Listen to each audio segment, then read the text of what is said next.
What's up, everybody? Major Retired Richard Ojeda here, and Jimbo Jordan has graduated from being the loudest and sweatiest member in Congress to a master manipulative political hack. I mean, you know this is going to be safer than the one they approved in Russia, the Nord Stream pipeline. I mean, this makes absolutely no sense. It's like, what do these guys want? $8 gas? I mean, last week in the committee hearing, Ro Khanna, Democrat member of Congress, we had the big oil company executives in there from Chevron, Exxon, BP. We had them in there, and Ro Khanna was badgering these guys, saying, will you commit to reducing production? Will you lower production? And I'm like, what do you guys want? You want gas to, it's like, so Joe Biden begs OPEC to increase production, and Democrat members of Congress badger American companies to decrease production. I mean, this makes no sense. It's like they're intentionally trying to harm American families and American workers, and I don't get it. I don't think the American people get it, and that's why Joe Biden's at 38% or whatever number he's at now. Congressman, you know better than me, but I heard the Ohio began to come back economically when fracking started taking root.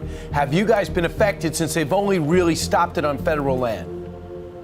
No, not so much in Ohio, but I mean, the whole country came back under President Trump's policies, and the whole country is hurting under President Biden. The price of everything is up. The border is in chaos. The crime is up in every major urban area in this. You can just go down the list. Here is a guy whose district is one of the most gerrymandered districts in the country. And Jim Jordan wants us to believe that he cares about the American people. He cares about the cost of goods. He cares about how you and I feed and clothe our families. And if you believe that, I have some oceanfront property in Montana that you may be interested in. Now let me break this down, what this Jacqueline fails to mention. The endless drilling and fracking that he wants to bathe in is destroying our planet. The negative impacts of fracking include the following: contamination of groundwater, methane pollution and its impact on climate change, air pollution, exposure to toxic chemicals, blowouts due to gas explosion, waste disposal, large volume water use in water deficient regions, and fracking induced earthquakes. But Jimbo doesn't care. Why? Because an oil executive pays him to make sure he runs his mouth on Fox and Friends to defend them. You see, folks, the radical right and their mouthpieces in the media like to spin a narrative and ignore the facts. Democrats are fighting trillion-dollar conglomerates in order to do whatever we can to reverse the negative effects of fossil fuels on our planet.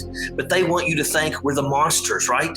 It's not really about the cost of gas. It's about preservation of Earth. And someone that knows how to communicate with the poorly educated really needs to explain that to Jimbo on a way that he can understand. Maybe use crayons. Republicans are good at turning things into sound bites and repeating them ad nauseum. This is how they campaign, and based on Jimbo's performance in Congress, that's how they govern. They have no substance, they stand for nothing, and they only have one goal: keep their donors fat and happy. Our goals are more ambitious than that, and Jimbo is right about one thing. The midterms are 1 year away and counting, and the American people will decide what kind of country they want to live in. Let's just hope that they choose wisely. Sappers clear the way, airborne all the way.